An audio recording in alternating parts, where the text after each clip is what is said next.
जय हिंद दोस्तों। आज हम लोग पुनः उपस्थित हुए हैं अपने सेशन को आगे बढ़ाने के लिए।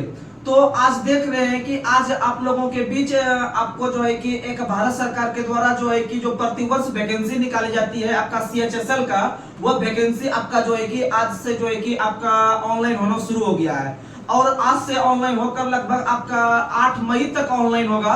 तो आप जितने भी छात्र हैं, आप लोग जो नए छात्र में हैं, अभी आप लोग जो तैयारी करने के लिए लगे हुए हैं, आप एक्सपीरियंस लेने के लिए आप लोग जो है कि आराम से जाके आप फॉर्म को फिलअप कर सकते हैं और एग्जाम के प्रकृति को देख सकते हैं या एग्जाम के लेवल को देख सकते हैं कि कैसा एग्जाम में क्वेश्चन आता है नहीं आता है। आप मैथ पढ़ रहे होंगे तो आपसे मैथ कितना क्वेश्चन बन रहा है एग्जाम में, या रीजनिंग कितना बन रहा है, या GS कितना बन रहा है। तो इससे क्या पता चलेगा कि हम कितना अभी पानी में है नहीं है, आप लोग को खुद आप जांच कर सकते हैं एग्जाम में बैठ के।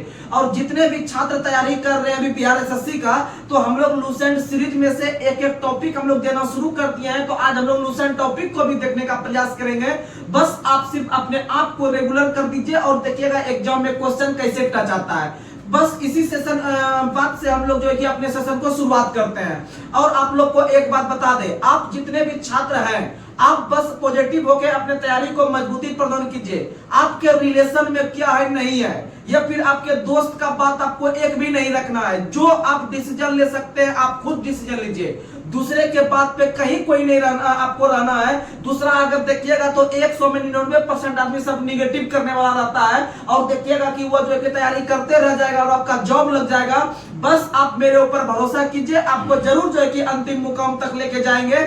बस इसी के साथ हम अपने सेशन को शुरुआत करते हैं आज जो है कि अपने साइंस के सेशन में। तो कल हम लोग क्वेश्चन पूछे थे कि गैलेनो जो है वो किसका अयस्क है, तो गैलेनो वो सीसा का अयस्क है। किसका अयस्क है? सीसा का अयस्क है गैलेनो। और आप लोग को बता दे कि उसी तरह से पारा का अयस्क है आपका सिनेबार है। तो सबसे बेस्ट आंसर देने का जो इसमें कोशिश किए हैं वो बेस्ट स्टूडेंट के रूप में हम घोषित कर रहे हैं मनीष जी को। मनीष जी आप एक रेगुलर स्टूडेंट हैं, आप रेगुलर रूप से मेरे वीडियो को फॉलो कर रहे हैं। अगर आप जिस भी एग्जाम का तैयारी कर रहे होंगे आपका सिलेक्शन पक्का है। अगर आप बिहार से संबंध रखते हैं और बिहार में अगर आप BSSC का फॉर्म भरे होंगे तो आप BSSC के अंदर देखिएगा GK GS में आप एक अच्छा स्टूडेंट जितना लगा पाएगा क्वेश्चन, और आप भी एक अच्छा स्टूडेंट बन जाइएगा और आप भी अधिक से अधिक क्वेश्चन लगा के आइएगा। और रिजल्ट कंफर्म है क्योंकि इसमें 12,000 पोस्ट है और 12,000 पोस्ट में अगर कोई लड़का अगर नॉर्मल में तैयारी कर रहा है तो मेरिट में जाके छूट जाएगा। लेकिन अगर आप सीरियसली होकर तैयारी कर रहे हैं और इस चैनल को फॉलो कर रहे हैं तो आप लोग का तैयारी आराम से अच्छा हो जाएगा। और देखिएगा लगभग 75 क्वेश्चन में 65 क्वेश्चन जो है कि आपको इस हम अपने क्लास से जो है कि टच करवा देंगे। जितना वीडियो पढ़ा हुआ है उसमें से देखिएगा कहीं ना कहीं हम अब जो है कि लिखाते तो नहीं है, हम तो अपने शब्दों से आपको समझाने का कोशिश करते हैं और जो है कि आपके पास कंटेंट रखने का प्रयास करते हैं। तो जितना बात हम बोलते हैं देखिएगा उसमें से पक्का ना क्वेश्चन आपको टच नहीं होगा तो फिर आप बोलिएगा। तो चलिए इसी सेशन के साथ हम जो है कि शुरुआत कर रहे हैं अपने सेशन को। तो उसमें से जब बहुत सारे छात्र जो सही आंसर देने का प्रयास किए हैं उसमें से आपके हैं संदीप कुमार लिखते हैं, रियली सर आपकी क्लासेस अटेंड करने के बाद से GK GS का टेंशन ही एंड हो गया है। तो सही बात है, अगर आप लगातार मेहनत कीजिएगा। और हम बताते हैं जब हम तैयारी कर रहे थे जो कि शुरुआती लेवल में अगर इस तरह का हमको भी व्यवस्था मिल जाता तो शायद और भी तैयारी मजबूत हो जाता और बहुत जल्दी जॉब ले लेते। ये जॉब लेने थोड़ा सा लेट हो गया, लेकिन अगर पहले से कंटेंट इस तरह से हमको किसी दूसरे व्यक्ति के द्वारा मिलता तो शायद हम बहुत फास्ट जॉब ले सकते थे। क्योंकि इस तरह से निचोड़ जो आपको मिल रहा है वो आपको निचोड़ एक मेच्योरिटी स्टूडेंट से मिल रहा है, जो कि लगभग आपका वनडे एग्जाम से लेके आपका जो कि सब्जेक्टिव एग्जाम होता है बिहार PCS का, BPSC का एग्जाम भी हम क्रैक किए हुए हैं। तो आप लोग को कोई टेंशन नहीं लेना है। लेवल 7 का जॉब भी इस बार क्रैक किए हुए हैं बिहार सचिवालय का, लेकिन अंतिम रूप से मेरिट में हम बाहर हो गए ऑनर्स के कारण। लेकिन मेरिट लिस्ट में मेरा नाम है, मतलब आपका रैंक में मेरा नाम है 1532 रैंक है। अभी भी आपको हम दिखा सकते हैं। बिहार दरोगा में भी हम जो है कि बाहर है फिजिकल में। तो ये सब आपका एक्सपीरियंस आपको शेयर करते हैं क्योंकि बहुत सारे स्टूडेंट जो है कि आते हैं देखने के लिए, उनको लगता होगा कि इनको कितना नॉलेज है नहीं है, लेकिन आप किसी का एक वीडियो देख के आप नॉलेज का पता नहीं कर सकते हैं जब तक आप मेरे हकीकत का पता नहीं कीजिएगा कि हम कितना एग्जाम में रिजल्ट दिए हुए हैं, तभी आप भरोसा करके किसी पे पढ़ाई कर सकते हैं। नहीं तो आजकल YouTube एक ऐसा चैनल बन गया है कि एक प्रकार से उस पर कोई भी वीडियो कुछ बना के देते रहता है और जो है कि आदमी जो है कि उसको लाइक करते रहता है, लेकिन आपको यह निर्णय लेना है कि कहां से आपको कितना कंटेंट मिल रहा है। तो चलिए अपने सेशन को हम लोग शुरुआत करते हैं। इस तरह से बहुत सारे छात्र इसका सही आंसर देने का प्रयास किए हैं, लेकिन अपने सेशन को हम जो है कि बिना ब्रेक किए हुए आगे बढ़ाते हैं। तो आज का पहला सवाल आप लोग को बताना है, पर्यावरण को स्वच्छ रखने एवं प्रदूषण संकेतक के लिए जिम्मेवार कौन होता है? लाइकेन। कौन होता है? लाइकेन। और लाइकेन शब्द का पहली बार प्रयोग थियोफ्रेस्टस ने किया था, और थियोफ्रेस्टस को ही वनस्पति विज्ञान के पिता के रूप में जानते हैं। और लाइकेन जो होता है वह आपका कवक और शैवाल के बीच का सहजीवी संबंध होता है। कवक और शैवाल के बीच का सहजीवी संबंध कौन होता है? तो लाइकेन होता है। और याद रखिएगा, सजीव और निर्जीव के बीच का जो सहजीवी संबंध कहलाता है वो विषाणु कहलाता है। क्या कहलाता है? विषाणु। और विषाणु का खोज इवानोविस्की ने किया था 1892 में, जिसका संबंध जो था इवानोविस्की का रूस से था। कहां से था? रूस से था। और विषाणु को इंग्लिश में कहते हैं वायरस, इसीलिए याद रखिएगा विषाणु का अध्ययन जो करते हैं हम लोग वायरोलॉजी में। किसमें करते हैं? वायरोलॉजी में। और उसी प्रकार से जीवाणु होता है, तो याद रखिएगा जीवाणु का इंग्लिश होता है बैक्टीरिया, और बैक्टीरिया का जो अध्ययन करते हैं बैक्टीरियोलॉजी में करते हैं, बैक्टीरियोलॉजी में करते हैं। और याद रखिएगा लाइकेन का जो अध्ययन कहलाता है लाइकेनोलॉजी कहलाता है, लाइकेनोलॉजी कहलाता है। याद रखिएगा, यानी जहां पर प्रदूषण की मात्रा अधिक होगा वहां पर लाइकेन नाम के पौधे नहीं उगते हैं। याद रखिएगा। आगे बढ़ते हैं।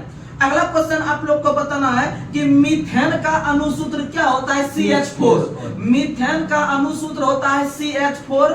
उसके बाद आप लोग को बता दें, मीथेन को मार्स गैस के नाम से भी जानते हैं। और याद रखिएगा, मीथेन गैस जो निकलती है सभी प्रकार के दलदली जगह से, या फिर धान के खेत से, या फिर जो गाय भैंस वगैरह जो जुगाली करते हैं आपका बैठ के जो भोजन को दोबारा जो है कि चबाने का जो काम करते हैं मुंह में लाके, उसमें से भी उसके मुंह से मीथेन गैस निकलती है। कौन सी गैस? Methane gas. और मीथेन का सूत्र होता है CH4। और मीथेन का जो अनुभार पूछ लेगा तो याद रखिएगा, आप अनुभार जो निकालते हैं याद रखिएगा कि C का होता है परमाणु संख्या 6, और 6 का डबल करेंगे तो उसका परमाणु भार आ जाएगा, यानी कार्बन का हो जाएगा 12। और H4 हाइड्रोजन में कितना लगा हुआ है? 4, यानी कि CH4 यानी हाइड्रोजन में 4 लगा हुआ है आपका परमाणु। तो याद रखिएगा 4 गुना 1 करेंगे तो 4 होगा, और फिर इधर आपका 12, 12 4 कितना हो गया? 16 हो गया इसका आणविक द्रव्यमान मीथेन का। याद रखिएगा। आगे बढ़ते हैं। अगला क्वेश्चन आप लोग बताइए, एड्स का पूर्ण रूप क्या होता है? AIDS। एड्स का पूर्ण रूप क्या होता है? तो याद रखिएगा, एड्स का पूर्ण रूप होता है acquired immuno deficiency syndrome. Acquired immuno deficiency syndrome. और ये जो एड्स का जो जांच किया जाता है वो जो है कि आपका HIV वायरस के अंतर्गत किया जाता है। किसके अंतर्गत? HIV वायरस के अंतर्गत किया जाता है। एड्स बीमारी जो फैलती है वो HIV वायरस से फैलती है। और HIV का भी फुल फॉर्म याद रखने का प्रयास कीजिए, human immuno virus, human immuno virus. और एड्स का full form acquired immuno deficiency syndrome. और आप लोग को बता दे, एड्स दिवस जो प्रत्येक वर्ष मनाते हैं हम लोग 1 दिसंबर को। एड्स दिवस 1 दिसंबर को, 2 दिसंबर को कंप्यूटर साक्षरता दिवस, 3 दिसंबर को मनाते हैं हम लोग राजेंद्र प्रसाद की जयंती, 4 दिसंबर को मनाते हैं हम लोग जो है कि प्रदूषण को रोकने के लिए दिवस, और फिर याद रखेगा 5 दिसंबर को हम लोग मनाते हैं आपका मृदा दिवस, और 5 दिसंबर को ही मनाते हैं नेल्सन मंडेला का स्मृति दिवस, नेशनल मंडेला का स्मृति दिवस। और 6 दिसंबर को मनाते हैं नागरिक सुरक्षा दिवस। 6 दिसंबर को मनाते हैं नागरिक सुरक्षा दिवस। नागरिक दिवस नहीं, नागरिक दिवस 19 नवंबर को मनाते हैं, जिस दिन शौचालय दिवस मनाते हैं। लेकिन नागरिक सुरक्षा दिवस बोलेगा तो मारेंगे 6 दिसंबर।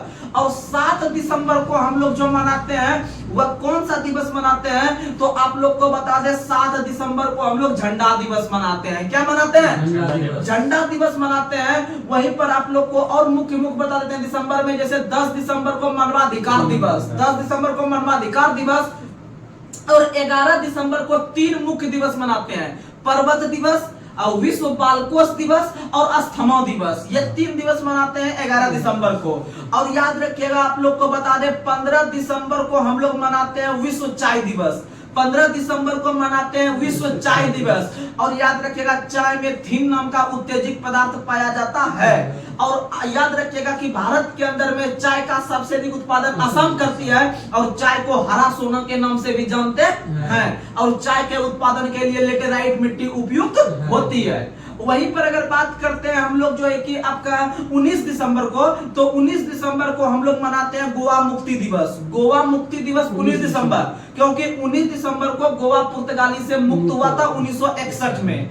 अगर हम बात करते हैं आपका जो है कि 24 दिसंबर का, तो 24 दिसंबर को हम लोग मनाते हैं उपभोक्ता दिवस। 24 दिसंबर को मनाते हैं उपभोक्ता दिवस। और याद रखिएगा 26 दिसंबर को जो बताने जा रहे हैं, याद करके जाइएगा, क्वेश्चन हो सकता है कि एग्जाम में आ जाए।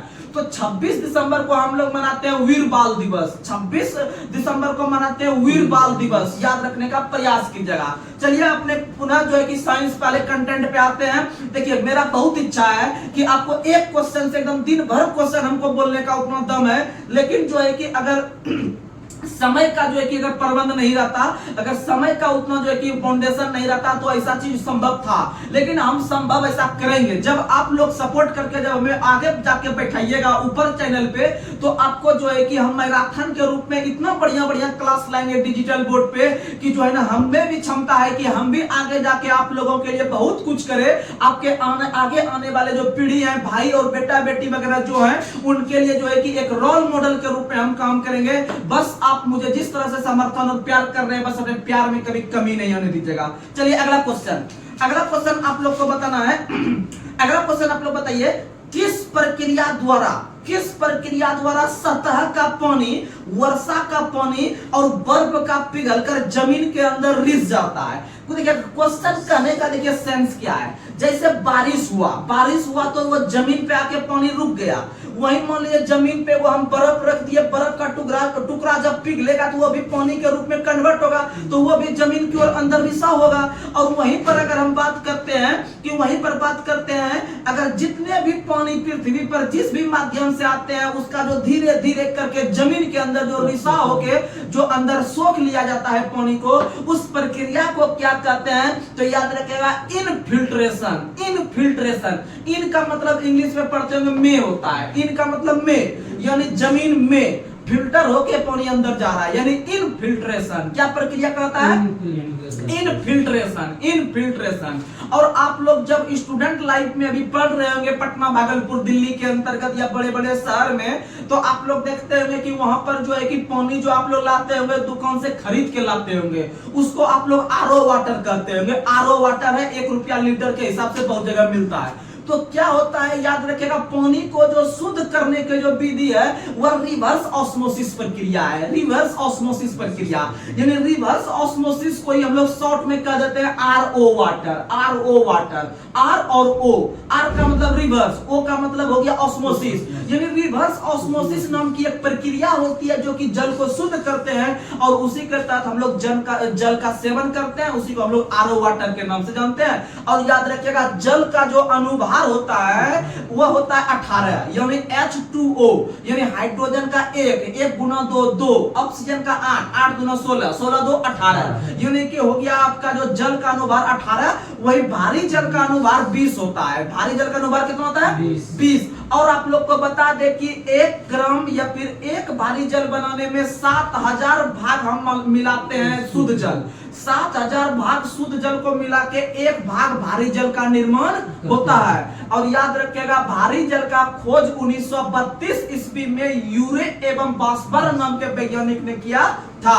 और आप लोग को बता दे कि भारी जल या कठोर जल में आसानी से झाग उत्पन्न नहीं होता है। जिस प्रकार से हम लोग सिंपल वाला जल में आपका जल में घोल के जो है कि क्या कहते हैं उसको, सरफ को घोर के जो है कि उसमें से हम जो है कि फैन उत्पन्न कर लेते हैं, लेकिन कठोर जल में ऐसा चीज आपको देखने के लिए नहीं मिलेगा, याद रखिएगा। और कठोर जल या भारी जल जो होता है या विद्युत का सुचालक होता है, याद रखिएगा विद्युत का सुचालक होता है। और आप लोग को पता है कि बड़े बड़े उद्योग में जो विमंदक के रूप में प्रयोग करते हैं वह ग्रेफाइट या भारी जल का प्रयोग करते हैं। ग्रेफाइट या भारी जल का प्रयोग विमंदक के रूप में करते हैं। आगे बढ़ते हैं।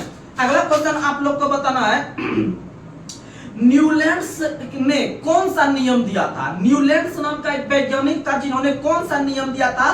तो याद रखिएगा, न्यूलैंड्स ने अष्टक नियम दिया था। कौन सा नियम दिया था? अष्टक नियम दिया था।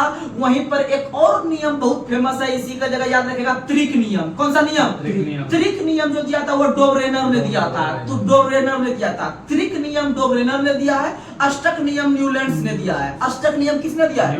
न्यूलैंड्स ने। अष्टक नियम न्यूलैंड्स ने दिया है और त्रिक नियम जो डोब्रेनर ने दिया है। अष्टक नियम का मतलब होता है कि प्रत्येक 8 तत्व के बाद जो है कि पुनः वही गुण पाया जाता है अगला तत्व में। जैसे मान लीजिए हाइड्रोजन का परमाणु संख्या 1 होता है और 1 में अगर हम 8 को जोड़ देते हैं तो 8 1 9 हो गया। और 9वां नंबर पे फ्लोरीन होता है, तो फ्लोरीन में भी हाइड्रोजन के जैसा गुण पाया जाता है। इसी को हम लोग अष्टक नियम कहते हैं। क्या कहते हैं? अष्टक नियम कहते हैं, जो कि न्यूलैंड्स ने देने का काम किया था। वहीं एक और 2 नियम बताते हैं, जैसे कि अगर पूछेगा अपवर्जन का नियम किसने दिया है, तो अपवर्जन का नियम पॉली ने दिया है। किसने दिया है? पॉली ने। एक और नियम का बात करते हैं, अनिश्चितता का सिद्धांत। अनिश्चितता का सिद्धांत हाइजेनबर्ग ने दिया है। किसने दिया है? हाइजेनबर्ग ने। अगर और हम बात करते हैं गुणित अनुपात का नियम, गुणित अनुपात का नियम जॉन डाल्टन ने दिया है। गुणित अनुपात का नियम जॉन डाल्टन ने दिया है। अगर हम बात करते हैं एक और नियम का, तो एक और नियम आप लोग को हम बता दें कि आपका स्थिर अनुपात का नियम, तो स्थिर अनुपात का नियम जोसेफ प्राउस्ट ने दिया है। किसने दिया है? जोसेफ प्राउस्ट ने दिया है। तो ये सब कंटेंट आप याद रखिएगा, एक जगह क्वेश्चन फंसना एकदम तय है, क्योंकि जो है कि यही क्वेश्चन घूम घूम के आता है। जितना हम बता रहे हैं क्वेश्चन फंसेगा, इसमें कहीं कोई शक नहीं है। आगे बढ़ते हैं। और याद रखिएगा कि बहुत सब लड़का सोचते हैं कि अरे अब सिलेबस चेंज हो रहा है, हार्ड क्वेश्चन आएगा, हार्ड क्वेश्चन आएगा। तो बड़ा बड़ा टीचर जो इंडिया के अंदर में है उनको भी पता नहीं है कि अगला बार जो है कि एग्जाम में जो है कि कैसा क्वेश्चन रहने वाला है लेवल, वो कुछ पता नहीं है। बस प्रीवियस ईयर के आधार पर क्वेश्चन को पढ़ाया जाता है। जितना भी इंडिया के अंदर में टीचर है, या हम ही क्यों नहीं हो, आपके जो भी एक छोटे भाई या बड़े भाई के रूप में काम कर रहे हैं, बस प्रीवियस ईयर को देख के काम कर रहे हैं। तो बस इतना हम मेरे अंदर टैलेंट है कि आपको हम सफलता दिला सकते हैं। बस आप रेगुलर मेंटेन रहिए, बस और कुछ नहीं। आगे बढ़ते हैं। अगला क्वेश्चन आप लोग बताइए, अगला क्वेश्चन आप लोग बताइए। अगर क्वेश्चन पूछेगा ओम का नियम क्या है, तो ओम के नियम का व्यंजक आप लोग याद रखिएगा, V बराबर IR। V बराबर IR। V बराबर IR।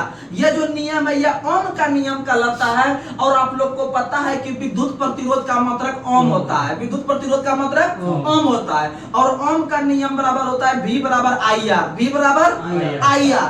अगर आपसे क्वेश्चन पूछे, अगर आपसे क्वेश्चन पूछे किसी तार की लंबाई को अगर हम बढ़ा दे तो उसके प्रतिरोध पर क्या प्रभाव पड़ेगा, तो आप लोग समझिएगा। एक कंटेंट आपको एक व्यंजक दे रहे हैं, एक सूत्र दे रहे हैं, आप लोग आराम से याद रखिएगा।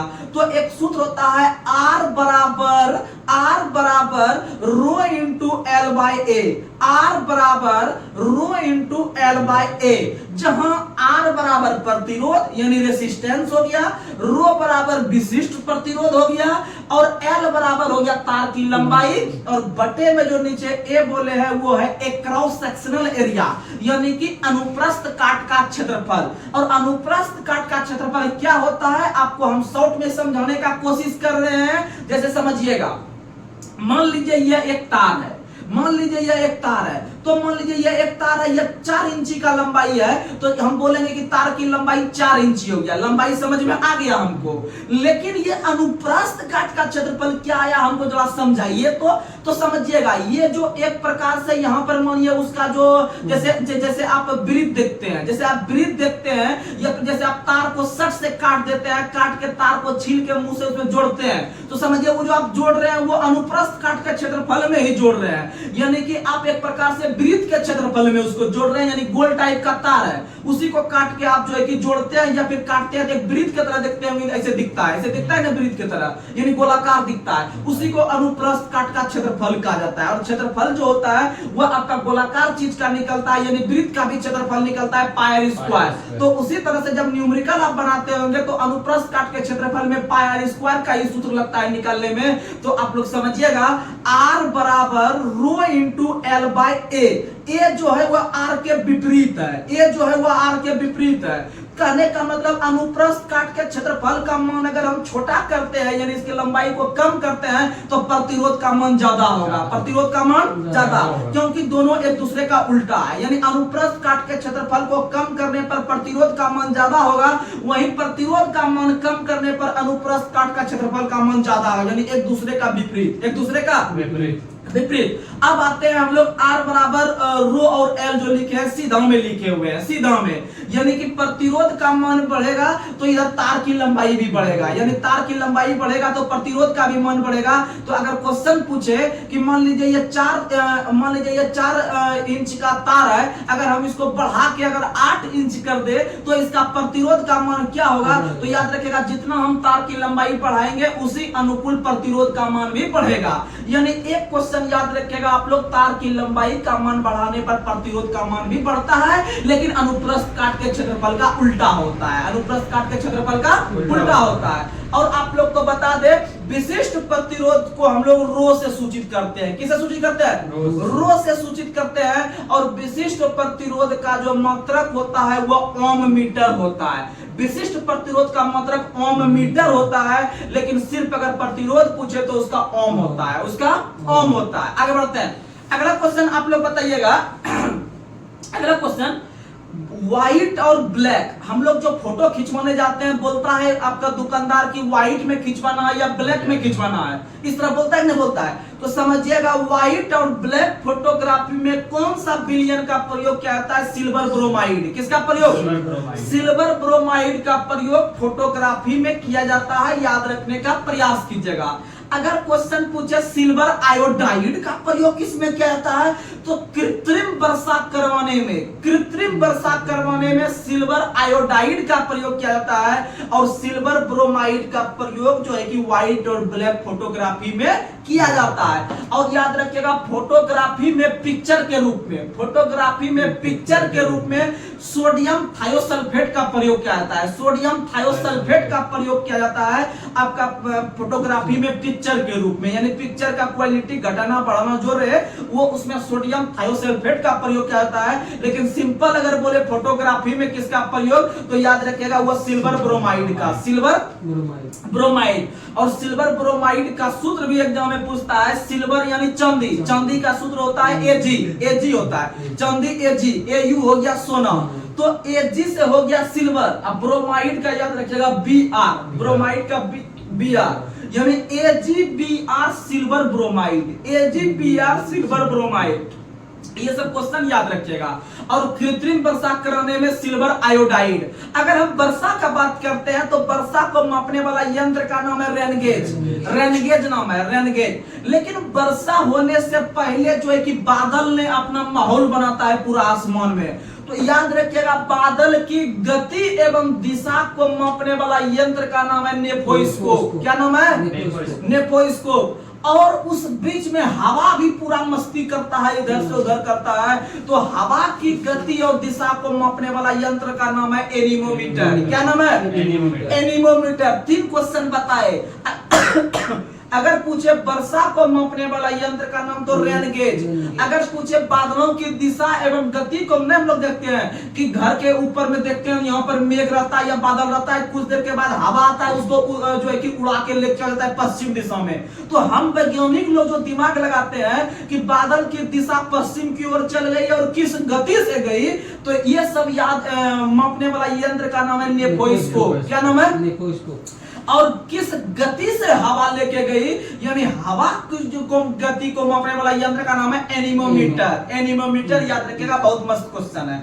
अगला क्वेश्चन, और आप लोग को पता है कि हवा का पाठ्यांक या फिर बैरोमीटर का पाठ्यांक, यहाँ से 3 क्वेश्चन आता है। बैरोमीटर, सबसे पहले बैरोमीटर का जो आविष्कार किया है वो टॉर्सेली ने किया है, बैरोमीटर का आविष्कार टॉर्सेली ने किया है। और आप लोग को बता दे कि बैरोमीटर का पाठ्यांक जब अचानक गिर जाए नीचे, ऊपर से नीचे, तो आंधी तूफान, जैसे घर सब में हम लोग जो है कि छत पे कुछ देते हैं सूखने के लिए अनाज वगैरह, तो क्या होता है कि अचानक जब आंधी तूफान आ जाता है तो आदमी हड़बड़ करने लगता है। तो इसका मतलब आंधी तूफान आता है तो हड़बड़ करने लगता है, यानी आदमी अचानक से जो है कि बौखने लगता है, क्या करे नहीं करे। यानी अगर क्वेश्चन में बैरोमीटर बैरोमीटर में अचानक शब्द का प्रयोग करें तो आपको समझना है आंधी तूफान आने वाला है। क्या होने वाला है? आंधी तूफान। और जैसे आंधी तूफान आया तो थोड़ा सा आंधी तूफान नॉर्मल होता है, थोड़ा सा नॉर्मल होता है तो देखते हुए कि धीरे धीरे बारिश भी शुरू हो जाती है। उसके बाद होती कि नहीं होती है?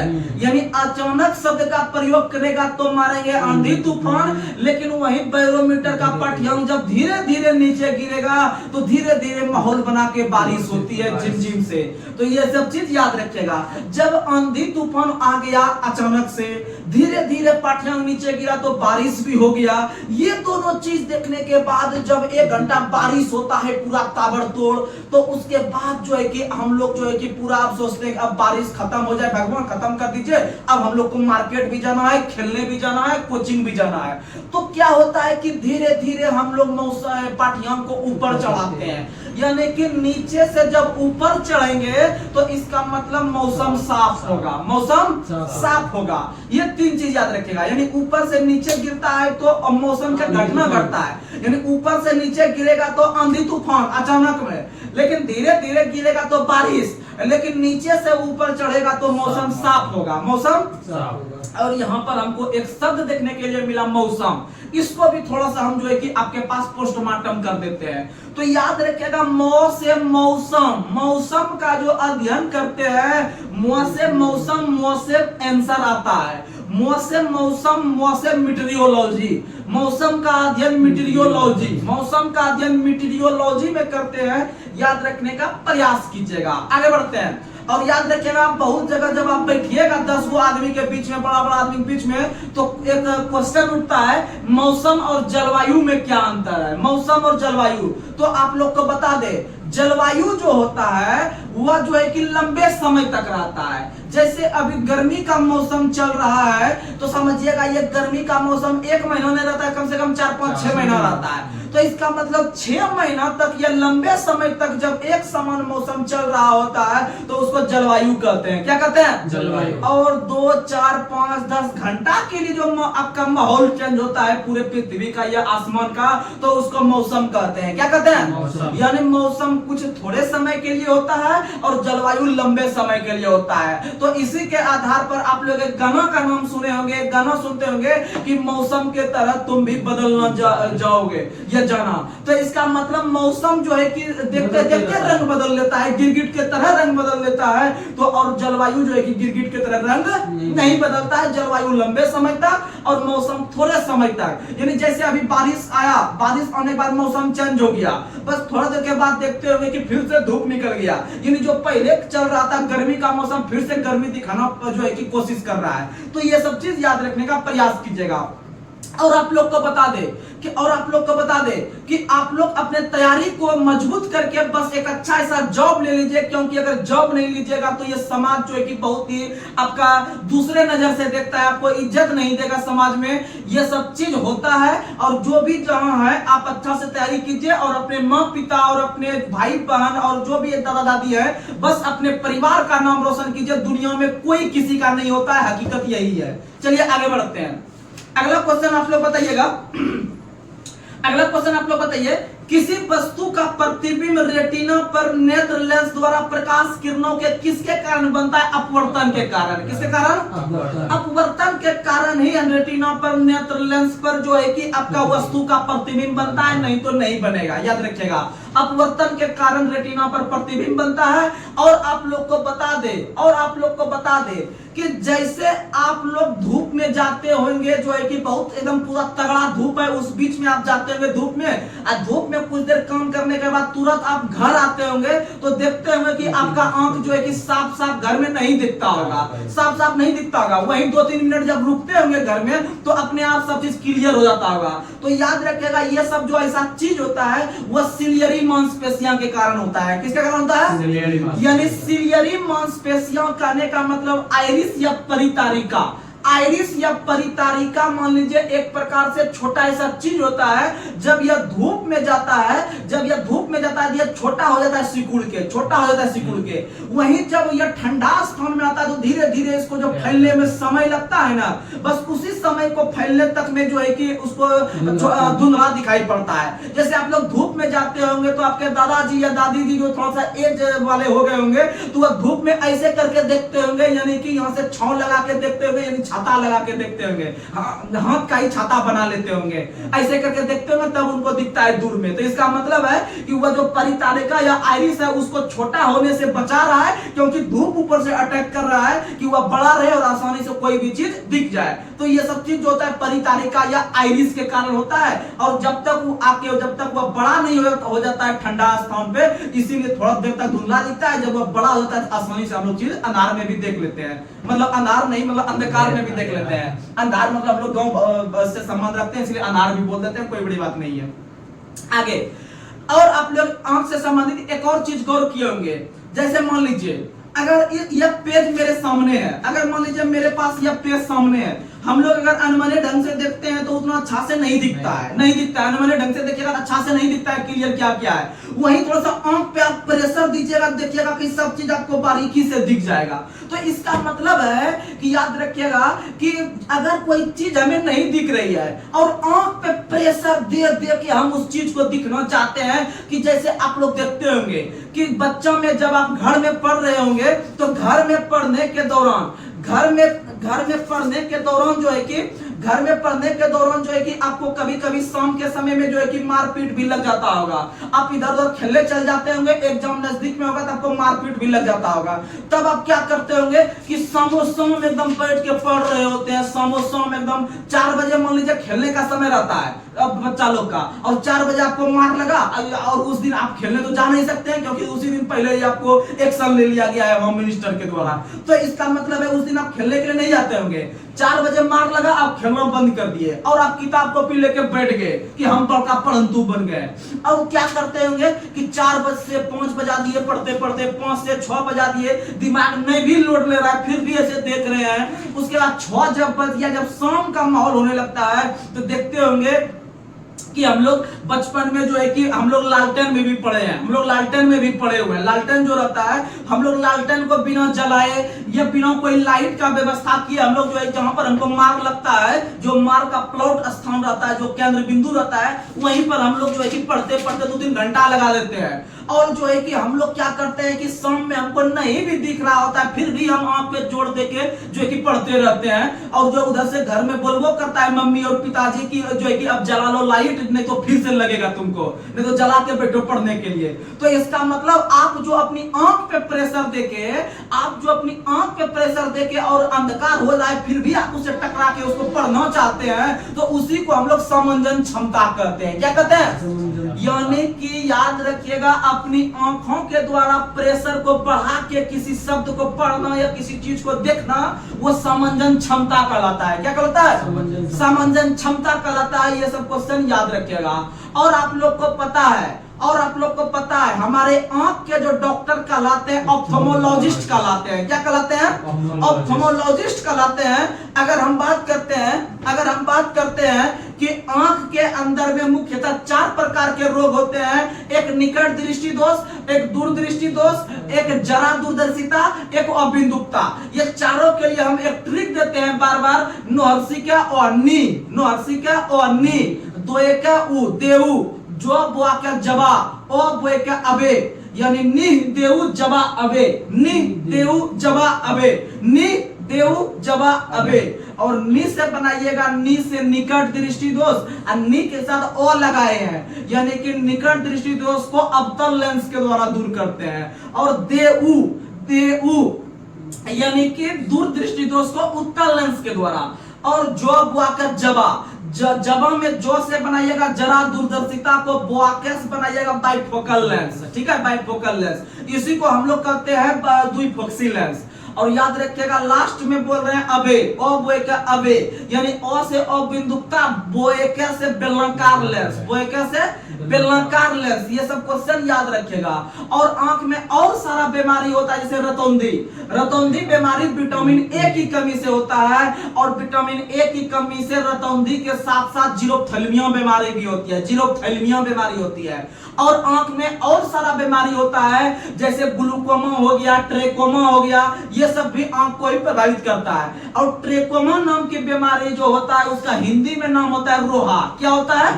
रोहा। तो क्वेश्चन पूछेगा कि रोमो क्या हुआ, क्या रोहा जो है वह किस अंग की बीमारी है, तो आंख मारेंगे। क्या मारेंगे? आंख को जो है कि आंसर लगाना है। और याद रखिएगा कि रोहा को ही ट्रेकोमा के नाम से जानते हैं। आगे बढ़ते हैं, अगला क्वेश्चन आप लोग बताइएगा कि महिलाओं में होने वाला प्रथम मासिक धर्म के रक्तस्राव को क्या कहते हैं? रजोदर्शन। क्या कहते हैं? रजोदर्शन कहते हैं या रजोधर्म कहते हैं। ये सब क्वेश्चन याद रखने का प्रयास कीजिएगा। और ये जो स्राव होता है लगभग 12 से 14 साल जब उम्र हो जाती है लड़की का, तब उसमें रजोदर्शन या रजोधर्म होना शुरू होता है। याद रखने का प्रयास कीजिएगा। अगला क्वेश्चन आप लोग को बताना है। अगला क्वेश्चन बताइए, शक्ति क्या होगा? शक्ति निकालने के लिए बोल रहा है। शक्ति क्या होगा यदि 6 वोल्ट और 0.6 एम्पियर दिया गया है? तो आप लोग को हम बताए हैं एक सूत्र P बराबर VI, P बराबर VI, यानी P बराबर VI। P यानी पावर निकालना है, VI को गुना कर देना, यानी वोल्ट और विद्युत धारा को गुना कर देना है। तो वोल्ट का मान दिया है 6 और विद्युत धारा का मान दिया है 0.6, यानी 6 गुना 0.6 करेंगे तो 6 के 36 होगा, 36 होगा। लेकिन उसके बीच में एक पॉइंट बैठेगा क्योंकि पॉइंट के एक अंक के बाद हम गुणा कर रहे हैं। तो 3.6 जो हो जाएगा वो आपका शक्ति का मान होगा। और शक्ति का SI मात्रक वाट होता है। क्या होता है? वाट। और शक्ति का एक और सूत्र होता है P बराबर W/T, P बराबर W/T, यानी शक्ति बराबर कार्य बटे समय, शक्ति बराबर कार्य बटे समय। क्योंकि कार्य करने की दर को शक्ति कहते हैं, कार्य करने की दर को शक्ति, और कार्य करने की क्षमता को ऊर्जा कहते हैं, कार्य करने की क्षमता को ऊर्जा कहते हैं। अगला क्वेश्चन, मानव शरीर में यूरिया चक्र जो होता है किस अंग में? यकृत में। किस अंग में? यकृत में जो है कि यूरिया का जो है कि आपका चक्र होता है या उसका पूर्ण चक्र संपन्न होता है। और यकृत जो है वह आपका पित्त रस का स्राव करता है। अगर क्वेश्चन पूछे कि पित्त रस का स्राव या बाइल जूस का जो स्राव करता है कौन सा अंग, तो मारेंगे यकृत। लेकिन पित्त रस जो जमा रहता है पित्ताशय में, पित्त रस जमा रहता है पित्ताशय में, और पित्त रस निकलता है किसमें? तो याद रखिएगा यकृत से निकलता है। और आप लोग को पता है कि पित्त रस का जो पीएच मान होता है वो 7.7, 7.7, 7.7। और मुंह का जब पीएच मान 5.5 से कम हो जाता है तब मुंह का क्षरण या दांत का क्षरण होना शुरू होता है। वहीं 5.6 से जब 5.6 से जब वर्षा का पीएच मान कम हो जाता है तब जो है कि उसे हम लोग अम्ल वर्षा के रूप में जानते हैं। और सिंपली जो है कि आपका जो बारिश वाला जो रहता है वर्षा का पानी, उसका पीएच मान 7 होता है, क्योंकि वर्षा का जल का पीएच मान सबसे शुद्ध होता है, अर्थात उदासीन होता है। और उदासीन का पीएच मान 7 के बराबर होता है। किसके बराबर? 7 के बराबर। लेकिन 7 से घटते घटते जब 5.6 के बराबर आ जाता है तब हम समझते हैं कि यह एक अम्ल वर्षा है। और अम्ल वर्षा जो होता है वह SO2 और NO2 के कारण होता है, SO2 और NO2 के कारण होता है। बहुत बार एग्जाम में क्वेश्चन पूछा गया है कि अम्ल वर्षा का मुख्य संघटक क्या है, तो SO2 और NO2, यानी सल्फर डाइऑक्साइड और नाइट्रोजन ऑक्साइड जो होता है वह आपका अम्ल वर्षा का संघटक होता है। और आप लोग को बता दें अम्ल वर्षा जो सबसे पहले हुआ था 1972 में स्वीडन में हुआ था। कहां हुआ था? स्वीडन में हुआ था। और सबसे अधिक अम्ल वर्षा नॉर्वे में होता है। कहां में होता है? नॉर्वे में होता है। याद रखने का प्रयास कीजिएगा। चलिए आगे बढ़ते हैं। अगला क्वेश्चन आप लोग कीजिएगा, बताइएगा, भारी व्यायाम करने के दौरान किस अम्ल के जमा होने के कारण मांसपेशियों में ऐंठन होने लगती है? लैक्टिक अम्ल। कौन सा अम्ल? लैक्टिक अम्ल। और लैक्टिक अम्ल आपका दूध और दही में भी होता है। दूध और दही में भी कौन सा अम्ल? लैक्टिक अम्ल। टमाटर में ऑक्जेलिक, और इमली में याद रखिएगा टार्ट्रिक अम्ल, इमली में टार्ट्रिक अम्ल। और आप लोग को पता है कि हम लोग जो यूज करते हैं आपका मक्खन जो खाते हैं यानी बटर खाते हैं। क्या खाते हैं? बटर। बटर में ब्यूट्रिक, बटर में ब्यूट्रिक। याद रखिएगा मक्खन अगर पूछेगा कि मक्खन में कौन सा अम्ल होता है तो आप लोग याद रखिएगा मक्खन का इंग्लिश बटर होता है, बटर को हम लोग ब्यूट्रिक अम्ल बना देंगे। क्या बना देंगे? ब्यूट्रिक। उसी तरह से गेहूं में ग्लूमेटिक अम्ल होता है। गेहूं में कौन सा अम्ल? ग्लूमेटिक अम्ल होता है, क्योंकि गौ से गेहूं, गौ से ग्लूमेटिक, गौ से गेहूं, गौ से ग्लूमेटिक। और आप लोग को पता है कि जब भारत के अंदर में हरित क्रांति का शुरुआत हुआ था तो सबसे अधिक जो प्रभाव पड़ा था गेहूं पर। किस पर पड़ा था? और हरित क्रांति का जो जन्म स्थान मानते हैं वो पंतनगर कॉलेज, पंतनगर कॉलेज। कौन सा कॉलेज? पंतनगर, पंतनगर कॉलेज मानते हैं। याद रखिएगा वर्तमान में उत्तराखंड में है। कहां में है? उत्तराखंड में। लेकिन हरित क्रांति का सबसे अधिक प्रभाव पंजाब पर। कहां हुआ था? इसीलिए क्वेश्चन आता है कि हरियाणा के अंदर में कम क्षेत्रफल है लेकिन उपजाऊ बहुत होता है, वहां पर जो है कि फसल बहुत उपजता है। तो याद रखिएगा कि अगर क्वेश्चन पूछेगा कि कम क्षेत्रफल वाले हेक्टेयर में सबसे अधिक फसल का उत्पादन जो करती है कौन सी राज्य? पंजाब। लेकिन सिंपली पूछेगा कि सबसे अधिक धान या सबसे अधिक गेहूं का, सबसे अधिक गेहूं का उत्पादन कौन सा राज्य करता है? Punjab, sorry UP. कौन करता है? यूपी करता है सबसे अधिक गेहूं का उत्पादन, लेकिन सबसे कम क्षेत्रफल में अधिक गेहूं का उत्पादन पंजाब करता है। और अगर पूछे कि सबसे अधिक चावल का उत्पादन कहां? पश्चिम बंगाल। सबसे अधिक चावल का उत्पादन पश्चिम बंगाल करती है। और चावल के अंदर में एक चावल का नाम याद रखिएगा, गोल्डन चावल। गोल्डन चावल, गोल्डन चावल में विटामिन ए की अधिकता होती है, याद रखने का प्रयास कीजिएगा।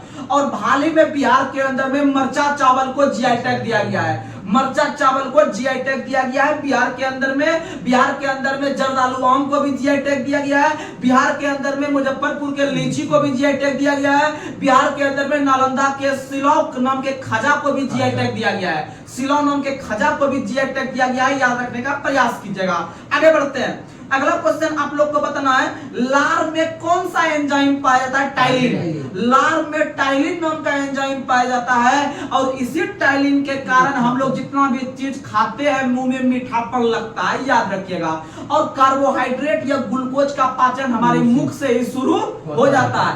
और तत्काल एनर्जी के लिए खिलाड़ी को ग्लूकोज ही दिया जाता है, याद रखिएगा। और ग्लूकोज का सूत्र होता है C6H12O6, यानी ग्लूकोज जो मिलकर बना है 3 तत्व से। कितने तत्व से? 3 तत्व से। और किसका किसका कितना अणु है आप लोग आराम से मान लीजिएगा कि भैया कार्बन का 6 है और हाइड्रोजन का कितना है? 12 है। और ऑक्सीजन का भी 6 है, ऑक्सीजन का भी 6 है। और याद रखिएगा कि आप लोग को पता है हाइड्रोजन का खोज कैवेंडिश ने किया है, नाइट्रोजन का खोज रदरफोर्ड ने किया है, ऑक्सीजन का खोज प्रिस्टले ने किया है। और आप लोग को पता है अक्र गैस का खोज रैमजे एवं रेले ने किया है। और अमोनियम गैस का खोज भी प्रिस्टले ने किया है। यह सब क्वेश्चन याद रखिएगा। और हीलियम का खोज लोकेयर ने किया है, हीलियम का खोज लोकेयर ने किया है। और हीलियम गैस जो भरा जाता है वह आपका फुटबॉल वगैरह में भरा जाता है, याद रखने का प्रयास कीजिएगा। और वाइलॉन के टायर में हम लोग पहले हीलियम भरते थे, लेकिन वर्तमान समय में नाइट्रोजन भरने लगे हैं। क्या भरने लगे हैं? नाइट्रोजन भरने लगे हैं हवाई जहाज के टायर में। आप लोग याद रखिएगा क्वेश्चन। आगे बढ़ते हैं। अगला क्वेश्चन आप लोग को बताना है। अगला क्वेश्चन, सबसे छोटे कणों से कौन से रंग का प्रकाश प्रकीर्णित होता है? कहने का मतलब क्वेश्चन यह है कि सबसे कम जो प्रकीर्णन होता है वह किस रंग का होता है? लाल का।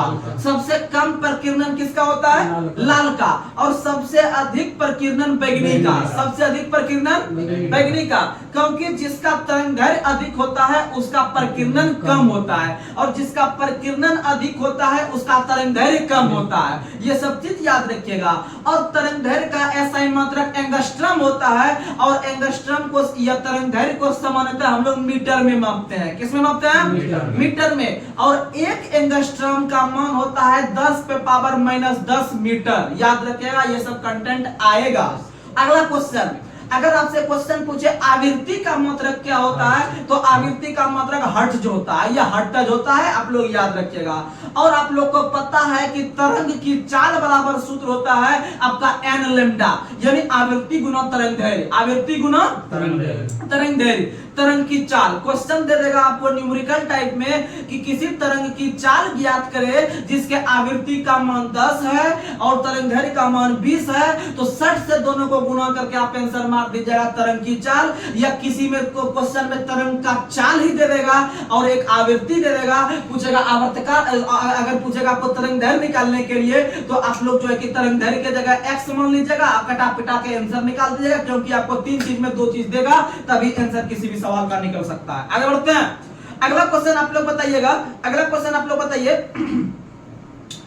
अगला क्वेश्चन आप लोग बताइए, एल्युमिनियम का संयोजी इलेक्ट्रॉन कितना होता है? 3। इलेक्ट्रॉन का संयोजी इलेक्ट्रॉन कितना होता है? 3। और आप लोग को बता दे संयोजी इलेक्ट्रॉन जो होता है किसी भी तत्व के बाहरी कक्षा में जितना इलेक्ट्रॉन मौजूद होते हैं उसे ही संयोजी इलेक्ट्रॉन कहते हैं। जैसे आप लोग को किसी भी तत्व का संयोजी इलेक्ट्रॉन निकालने के लिए उस तत्व का परमाणु संख्या आपको याद होना चाहिए। जैसे हम एल्युमिनियम का बात किए तो आपका माइंड तुरंत आना चाहिए कि भैया एल्युमिनियम का परमाणु संख्या कितना है, तो 13 होता है। कितना होता है? 13। तो 13 लिख देना है, उसको तोड़ना है 2 8 8 वाला रेशियो में, आप लोग पढ़े होंगे 2 8 8 18 18 32।